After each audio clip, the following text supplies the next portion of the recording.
Salut les marques et salut les smarts et bienvenue sur Catch Up, le podcast qui transpire le catch. Et c'est d'autant plus vrai en plein été, en canicule. Ici, chaque semaine et plusieurs fois par semaine, on analyse, on décortique, on critique les shows de la WWE et qu'on sort. Je suis Raphaël pour le SmackDown du 10 juillet 2020. Et pour ce SmackDown exceptionnel, je suis avec, comme toujours, l'ami Papy. Bonjour les enfants, comment ça va? Et non, c'est toujours moi, Raphaël. J'ai beau faire semblant, je n'y arriverai pas à imiter Papy. Je suis solo SmackDown, malheureusement c'est ainsi. C'est week-end prolongé, c'est le 14 juillet bientôt.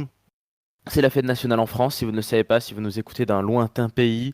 Et puis en plus, il y a du confinement, il y a des stars de la WWE qui sont restées à la maison. On a eu un show de SmackDown vraiment, on va dire, un petit peu cloisonné, avec pas mal de segments, notamment un dont on va parler qui a occupé une bonne partie du show, qui était une rediffusion. On sait qu'il y a eu des catcheurs qui ont été testés positifs.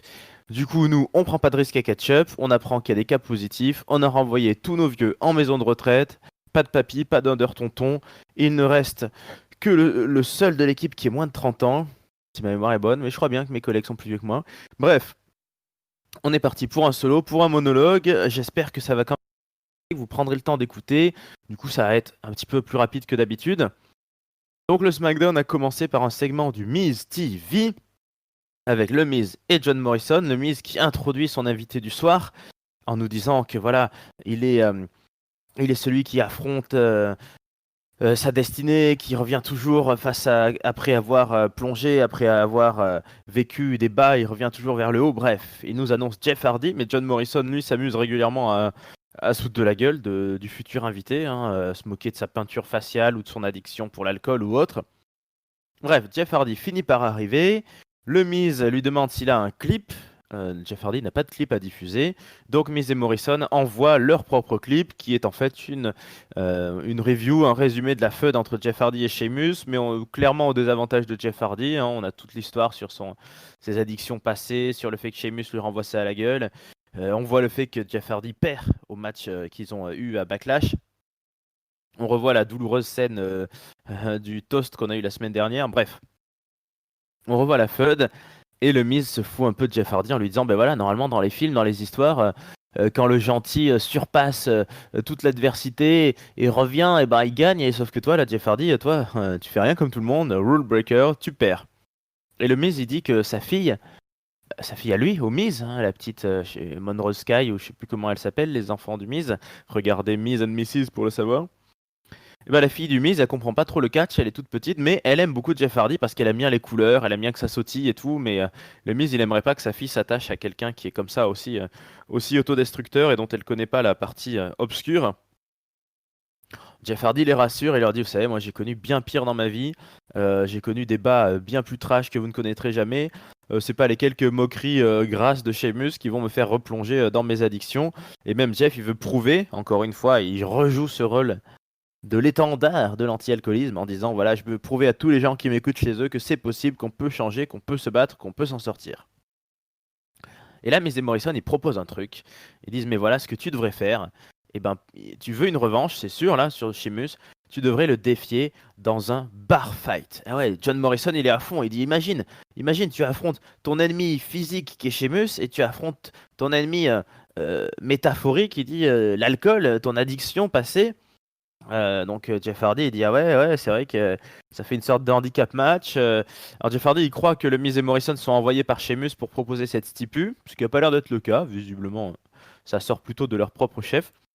Mais Jeff Hardy il dit ok je suis d'accord et par contre il défie un peu l'un des deux ce soir. Il dit là ce soir vous me foutez de ma gueule sans qu'il y ait de répercussions. Non, lequel de vous je prends ce soir sur le ring? Miz et Morrison ils veulent pas trop. Jeff Hardy il les défonce et il les fout tous les deux dehors. Et puis quand on revient après la pub, c'est finalement un match entre le Miz et Jeff Hardy qui a été décidé avec Morrison à l'extérieur du ring, qui d'ailleurs va jouer un rôle très important dans le match puisqu'il évite à plusieurs reprises, il évite par exemple au Miz d'encaisser un Swanton Bomb en le tirant vers l'extérieur. Bon, Jeff Hardy en profitera pour sauter sur les deux depuis le turnbuckle. John Morrison il profite aussi d'un moment où l'arbitre a le dos tourné pour faire tomber Jeff Hardy. Bref, il se passe pas mal de choses. Le Miz va projeter John Morrison à l'extérieur dans le plexiglas.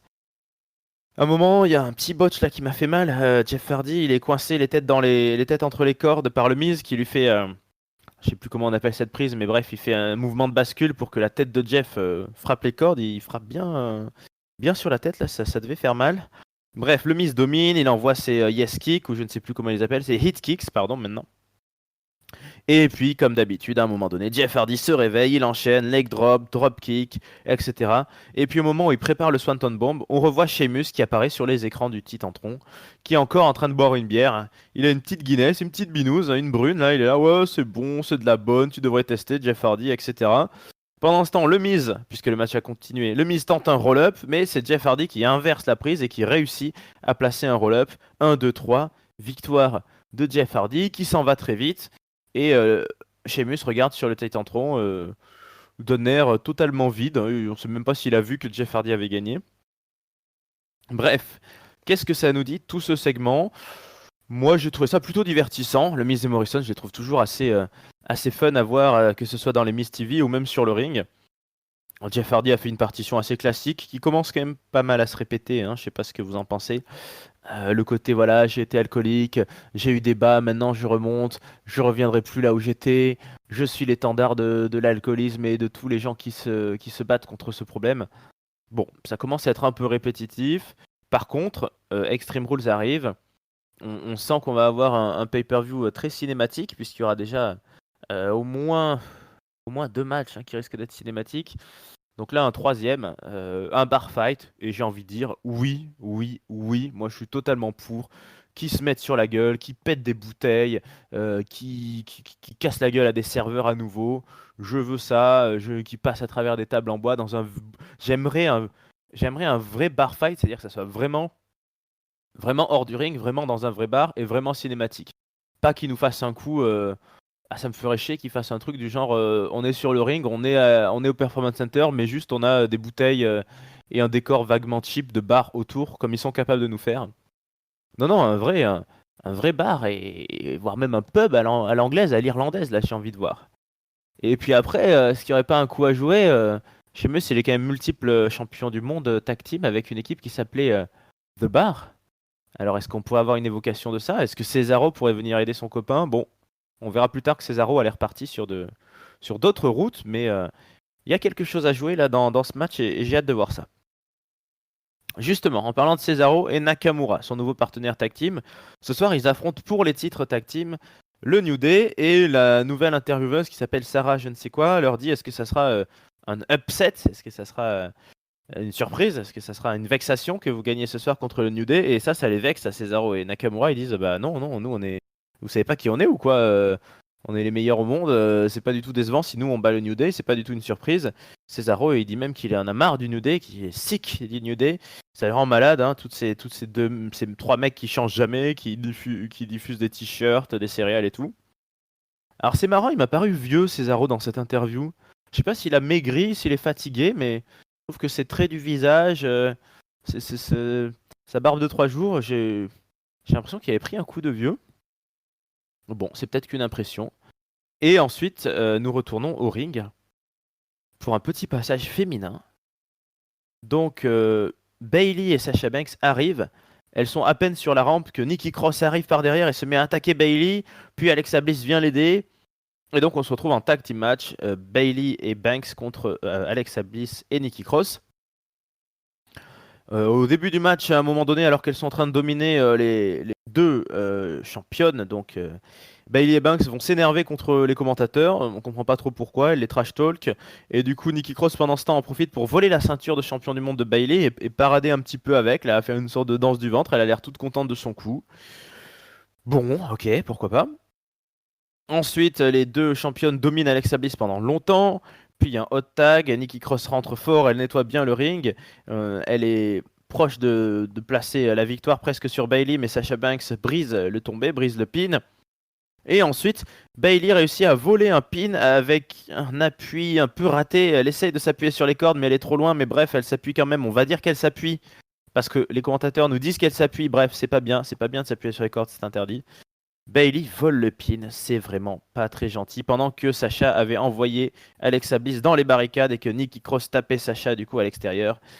Victoire donc de Bailey et de Banks, les champions de tag team. Mais honnêtement, ça n'a pas du tout fait avancer grand chose dans cette histoire. Nikki Cross est relativement sympathique, je trouve, en challengeuse. Elle joue à fond le jeu de cette wild card, de ce côté un petit peu foufou qui fait on croit pas à sa victoire, mais on se dit qu'il peut y avoir des choses rigolotes dans le futur match pour le championnat du monde. Après, Bailey et Banks n'ont pas parlé. Ça fait très très très longtemps qu'elles ne sont pas venues dans un show, je pense, pour parler au micro et pour faire une longue session de blagues beaufs et d'autocongratulations. Mais en même temps, juste dans le ring, ça a été assez léger, quand même assez pauvre. Je n'ai plus mon ami Papy à côté de moi, il serait là. Ah, si seulement il était là, il serait là, il dirait ce match a duré 11 minutes 12, mon petit. Mais il n'est pas là. J'espère qu'il va bien, qu'il est bien ventilé, qu'il est bien hydraté par les infirmières. Bon, on va avoir une petite pensée pour lui qui aime tant Bailey et Banks.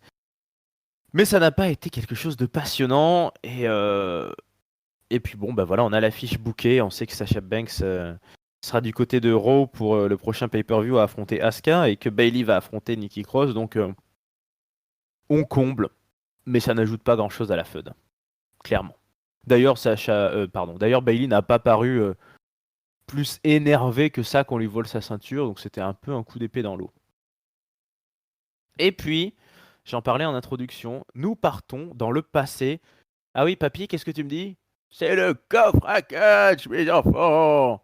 Et oui, le fameux coffre à catch cher à nos amis Shiro et Agius. On repart à Money in the Bank, on repart un mois dans le passé, et on retrouve, 2 mois pardon, dans le passé, et on retrouve le match de Bray Wyatt contre Braun Strowman à Money in the Bank. Le match où Bray Wyatt était arrivé en tenue Firefly Funhouse avec son gros pull rouge et où il a affronté un Braun Strowman qui avait ressorti son masque de mouton noir et où Braun Strowman avait fini par gagner. Donc tout ça pour nous rappeler que au pay-per-view qui arrive à Extreme Rules, ce sera un swamp match, donc un match du marécage avec le retour du Bray Wyatt en gourou du bayou, en mangeur de monde, en Eater of the World. Malheureusement, j'avoue que je suis encore une fois très très très circonspect, déçu, perplexity de voir qu'on fout le champion du monde dans un match sans le titre mondial en jeu. Et ça, c'est très très bizarre que ça soit Bray Wyatt matériel, c'est-à-dire que ben voilà, c'est le troisième match en 2-3 ans où Bray Wyatt se retrouve dans un match avec un champion du monde sans que le titre soit en jeu. C'était le cas de l'horrible House of Horror match entre lui et Randy Orton. Randy Orton venait de lui piquer son titre de champion du monde à WrestleMania. Bray Wyatt faisait un House of Horror match, mais il voulait pas le titre mondial, Bray Wyatt. Non, il s'en foutait. Randy Orton voulait pas le remettre en jeu, donc ok, très bien. Ensuite, cette année dernière, la TLC, Bray Wyatt était champion du monde, il affrontait le Miz, mais pas pour le titre mondial, non plus, non. Et là, Braun Strowman est champion contre Bray Wyatt, mais pas pour le titre mondial, non. Ce qui me fait chier, c'est que je trouve que ça spoil vachement. Est-ce que ça spoil le résultat? Je ne sais pas. Mais disons plus de chances de gagner le match du marécage si ça fait pas perdre le titre à Braun Strowman. Encore que dans la progression logique, il faudrait finir par une apparition de The Fiend. Donc logiquement, Braun Strowman devrait gagner ce match-ci pour que Bray Wyatt soit obligé de lâcher le Fiend en lui. Bon, à voir. J'ai de bons espoirs sur ce match-là, puisqu'on a eu un très bon Firefly Funhouse à WrestleMania. Mais déjà, je pars avec un a priori assez négatif, mais je serais très content de revoir l'ambiance du gourou du Bayou, que j'aimais beaucoup, beaucoup, et qui reste quand même un de mes grands regrets à la WWE. La Wyatt Family, de toute façon, ça reste un de mes grands regrets. Pour moi, ça a été une très grosse erreur de vouloir splitter tous ces mecs. Je pense que la WWE a trop cru que Bray Wyatt, à lui tout seul, pouvait porter ce personnage. Non, moi j'ai trouvé ça bien, les deux Golgoth qui auraient pu très bien faire des champions tag team excellents. D'ailleurs, ils avaient fait d'excellents matchs contre les Usos et les New Day, même quand ils avaient eu leur gimmick très courte d'ailleurs des frères Marteau là. Bon, déception, ils sont partis maintenant, même si on peut toujours imaginer un retour de Rowan, qui sait. Et Bray Wyatt va ferrailler seul et on verra bien ce que ça donnera. Et donc ça nous prend voilà une bonne partie du show, quand même bien 20 minutes de revoir ces matchs-là. On retrouve le New Day en interview avec la fameuse Sarah. Et le New Day dit qu'ils savent très très bien qui sont leurs adversaires du soir. Ils sont surexcités. Ils n'ont pas peur, mais ils n'ont jamais pris leur adversaire à la légère. Ils ont perdu plusieurs fois leurs titres mondiaux, puisqu'ils en sont à 8 titres, donc c'est qu'ils les ont gagnés 8 fois, mais qu'ils les ont perdus 7 fois quand même. Et ils disent que voilà, non, ils sous-estiment jamais leurs adversaires. Mais bon, ce soir, ils sont motivés à gagner, ils sont surexcités. Ils ne sont pas aussi surexcités que nous par rapport au segment qui nous attend.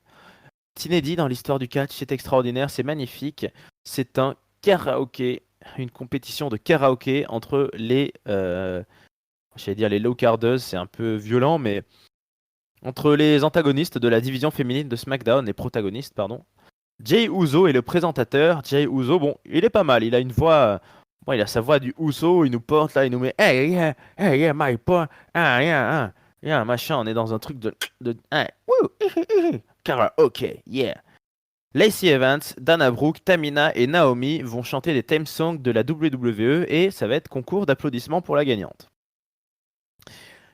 Lacey Evans commence en nous chantant une sensuelle version de With My Baby Tonight de Jeff Jarrett. C'est pas mal, c'est sexy, c'est déhanché, c'est joli. D'ailleurs, elle chante pendant longtemps et le public applaudit. Félicitations, Jey Uso est assez content. On envoie Dana Brooke tout de cuir et de lunettes de soleil vêtues pour nous chanter les Hanky Tank Man, mais ça dure pas très longtemps. Jey Uso lui dit vite d'arrêter. Ça sera encore pire pour Tamina qui s'élance dans un Time to Play the Game de Triple H. Ouais, aurait fait exprès de chanter complètement à contre-temps avec 3 ans de retard. Ça dure 3 secondes et Jey Uso lui dit c'est de la merde, arrête-toi là. Par contre, c'est vraiment quand même pas juste. Jey Uso, il laisse Naomi chanter American Dream. Petit coucou à la AEW et à la famille Rhodes, American Dream. Qui dure assez longtemps, voilà. Naomi qui danse, qui se déhanche. Oui, c'est bien le theme song de Dusty Rhodes, hein, American Dream, que le doute me vient. Oui, bah oui, bref. Si c'est pas ça, désolé, c'est un botch. Ça arrive, je ne serai pas le seul à avoir botché dans ce SmackDown. Bref, évidemment, au concours d'applaudissements, Naomi gagne, Jey Uso est surexcité, voilà, Naomi a gagné. Bon, moi, j'ai pas trouvé ça ouf, enfin, j'ai pas trouvé qu'il y ait spécialement un ou une gagnante dans l'affaire. Sauf que les filles, ça les énerve, et surtout Lacey Evans se jette sur Naomi, elle commence à se battre, à se foutre sur la gueule. Jey Uso essaie de les séparer. Les deux, elles enlèvent leurs chaussures. Elles sont en mode ah ouais, tu veux te battre? Ouais, toi aussi? Ouais, allez, on va se battre. Et puis bah voilà, on a un vrai match qui commence après la pub. Lacey Evans contre Naomi en tenue de karaoké, donc avec une jolie robe rouge à pois pour Lacey Evans. Naomi, sa tenue fluo. Donc Evans est très très vénère, elle tape fort et on assiste tout simplement à un heel turn hein, ces dernières semaines. Lacey Evans, elle avait feudé contre Bayley et Sasha Banks. Elle était complètement face. Elle avait fait un face turn pendant l'hiver, bah là elle repart plutôt du côté des méchantes visiblement. Bon, à l'extérieur du ring, il y a Dana Brooke et Tamina qui restent regarder. Hein. Visiblement, elles, ça les intéresse pas d'avoir un match. Non, ils n'ont pas envie de catcher. C'est pas comme si elles avaient besoin d'avoir du temps in ring hein, si elles veulent faire carrière. Bref. Sauf qu'à un moment donné, Lacey Evans glisse à l'extérieur du ring, mais à se disputer, à trash-talker un petit peu les deux autres. Donc elle finit tabassée par tout le monde. La pauvre Lacey Evans est tabassée par Naomi, Dana Brooke et Tamina. Sauf que au bout d'un moment, alors on comprend rien. Tamina et Dana Brooke finissent par se mettre l'une l'autre sur la gueule. Finalement, elles se sont pas liées d'amitié très longtemps. Et voilà, donc ça fait une espèce de brawl sans intérêt. Enfin, ouais. Disons que le côté karaoké, machin, à la limite, on est dans un show sans public, on peut tenter ce genre de choses. C'est pas ouf, mais bon. Mais c'est. Ouais, c'était court, mais le brawl est pas. Le match est sans intérêt, le brawl est sans intérêt. Ces quatre-là n'ont pas beaucoup d'intérêt. Moi, à mes yeux, de toute façon, il y a que Lacey Evans que je trouve intéressante et qui a fait une belle carrière assez inattendue. Roster, avec un peu de talent in-ring et de la personnalité. Je fais partie des gens qui n'ont jamais aimé et n'aimeront jamais Naomi. Et là, ce soir, elle continue avec ses couleurs fluo et son sourire crispé là, à ne pas me plaire. Et les deux autres, bah, c'est des sous-jobbeuses et low-cardeuses. Donc, bon, je pense que c'était vraiment du remplissage, suite probablement à des situations. Ça, plus le segment review de Braun Strowman et Bray Wyatt, voilà, ça occupe le show. On croise quand même en interview AJ Styles, le champion intercontinental. Il nous dit qu'il a humilié Drew Gulak la semaine dernière, qu'il est quand même déçu que ça soit ça, l'adversité face à lui, et que bah il va garder son titre au show. Tant qu'il n'y a pas mieux, quoi. AJ Styles, il veut pas sortir pour n'importe qui. Sauf que l'intervieweuse annonce que bah non, la semaine prochaine, il affronte Matt Riddle pour le titre intercontinental. Bah donc AJ Styles, il est pas content. Il dit ouais, c'est qui ce mec-là? Il a battu qui et tout? Bah il a battu toi, AJ Styles. Ouais, non, c'est pas bien, je suis vénère, nanani nanana. Bref, il nous joue un peu sa pleureuse, ce qui est un peu dommage parce que c'est quand même un personnage qu'on a vu et revu, ça, le champion pleureuse qui veut pas affronter ses adversaires. Je veux dire, Seth Rollins l'a fait, tout le monde l'a fait, et tous les champions ils l'ont fait quoi. Bref, voilà. Daniel Bryan l'a fait aussi d'ailleurs quand il était champion heel. Bref, voilà. AJ Styles, vénère, champion intercontinental. On ne le verra pas plus ce soir. On ne verra pas Matt Riddle non plus. On est déjà au main event. Donc le New Day affronte Cesaro et Nakamura, le Artist Collective, pour un titre de champion du monde tag team. Cesaro, il a une veste là bien moulante de sport avec une zippeuse.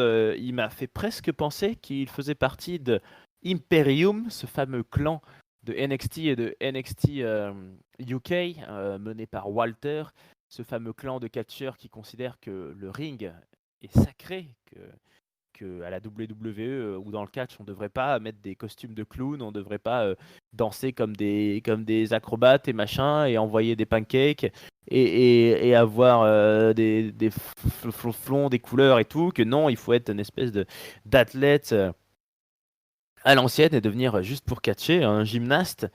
Sa gimmick est assez proche de ça à Cesaro au final, hein. C'est le puriste, c'est l'artiste collective. Moi, je me dis qu'il y a un truc à jouer là. Et si NXT UK, donc la NXT de Grande-Bretagne, est dans une situation délicate, va peut-être fermer.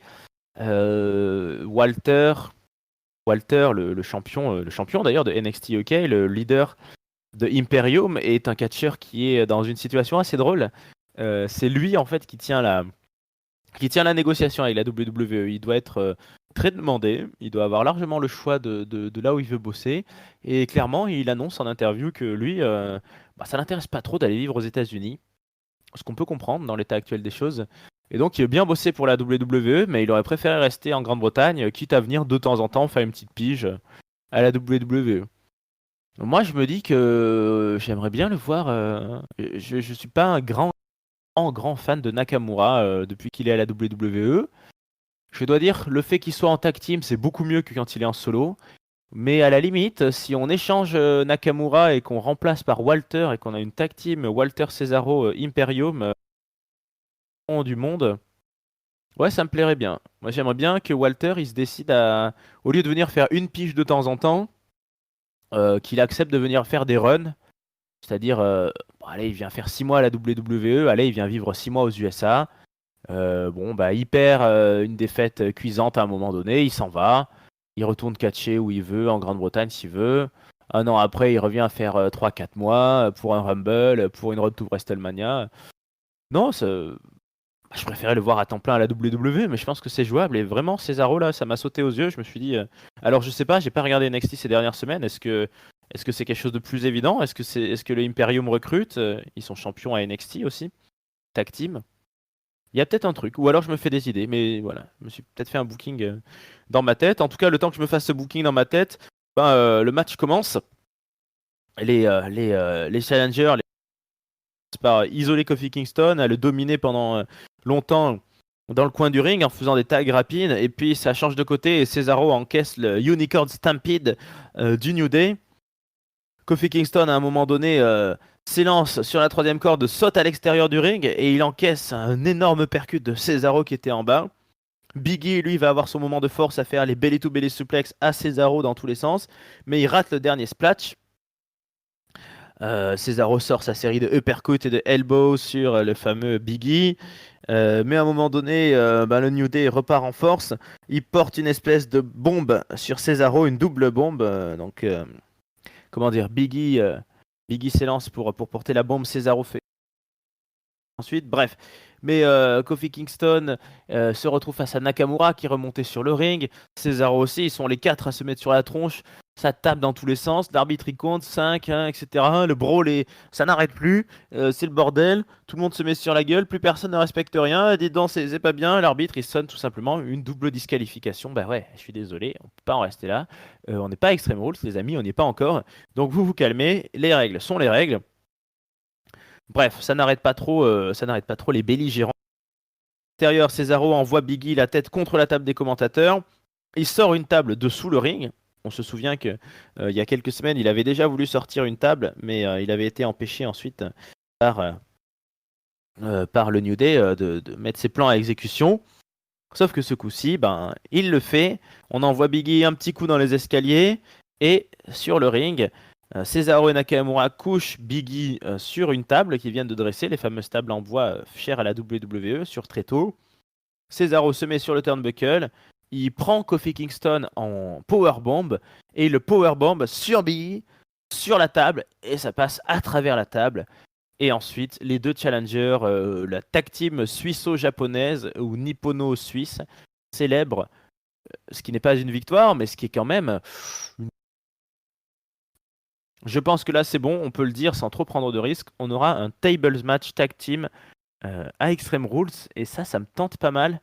Parce que si la stipu c'est le premier qui passe à travers une table, son équipe a perdu, je sens que ça peut être un truc hyper vitaminé où on n'arrête pas de tenter des trucs puis de les rater, les uns sauvent les autres et tout, jusqu'à ce qu'on ait un segment final assez important. Et puis, j'ai souvent remarqué que les table matchs sont des très bonnes stipulations pour changer une ceinture. Je me souviens par exemple que Sheamus a gagné son premier titre mondial en faisant passer John Cena à travers une table, que Alexa Bliss avait gagné son premier titre mondial en faisant passer Becky Lynch à travers une table. En fait, la stipu de passer à travers une table, elle peut tellement scénariser, comment dire, une sorte d'accident, bon, ben, le champion, il fait pas gaffe, et puis il glisse, ou il tombe, ou c'est tellement ponctuel. Je veux dire, le champion peut être en pleine forme, en pleine possession de ses moyens, peut même dominer le match et quand même passer à travers une table, que du coup, c'est une stipu qui permet un changement de titre ou une défaite d'un champion sans que ce soit très affectant sur sa gimmick et sur son aura. Voilà, si Cesaro fait tomber Kofi Kingston à travers une table, on va pas se dire ah bah le New Day, ça y est, ils sont finis, ils arrêtent pas de perdre. Non, c'est pas grave en soi de passer à travers une table. Mais ça peut permettre un changement de titre. Donc, moi, ils m'ont l'air très très chauds, Cesaro et Nakamura, ils m'ont l'air très très bons. Et de toute façon, après 8 règnes de champion du monde, après, je sais plus combien de temps ils sont là, les New Day, mais 5 ans de domination, pour moi, ils ont basculé le New Day. Depuis notamment le règne de champion du monde de Kofi Kingston, ils sont plutôt dans une fin de carrière, pourrait-on dire, et ils sont plutôt dans un rôle à valoriser d'autres équipes, parce que eux, ils sont installés, eux, ils sont les meilleurs, eux, ils ont éclaboussé le ring de leur talent pendant des années. Et là, ils continuent d'être très bons. Je veux dire, ils seraient champions du monde une nouvelle fois l'an prochain ou en fin d'année, 2 ou 3 fois. Ils seront toujours hyper légitimes. Mais là, c'est bien d'avoir un petit peu de nouveau, même si avec Cesaro et Nakamura, on va pas dire qu'on a des perdreaux de l'année. Hein. On a deux quadragénaires. Mais au moins, la tag team est nouvelle. Il y a un vent de fraîcheur et ça me plaît bien de les imaginer champions. On verra. On verra. C'est pas gagné, c'est pas fait. Le New Day a sûrement de la ressource, mais sur le principe, ça me plaît bien. Et c'est là-dessus que finit ce SmackDown.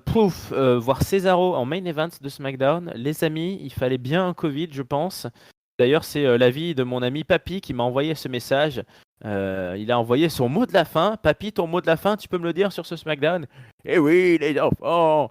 Eh bien, mon top, c'est justement Cesaro qui explose le New Day à lui tout seul.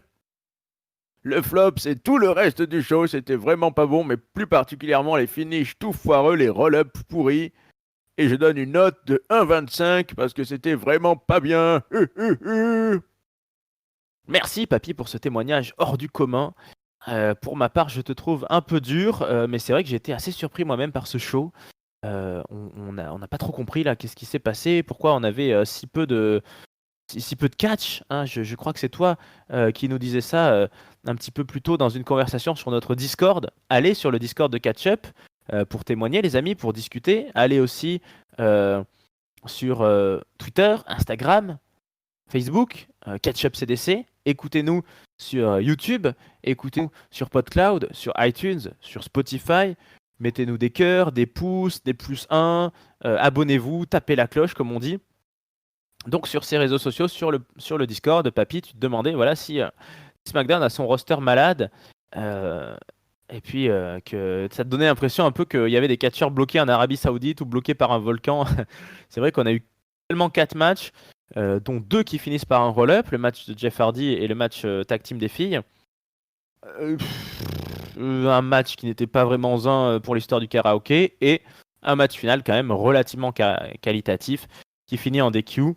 Donc, ouais, c'était pas terrible. C'était vraiment pas terrible. Moi, je vais mettre mon top. Qu'est-ce que je pourrais dire, dis donc? Top à la vachette?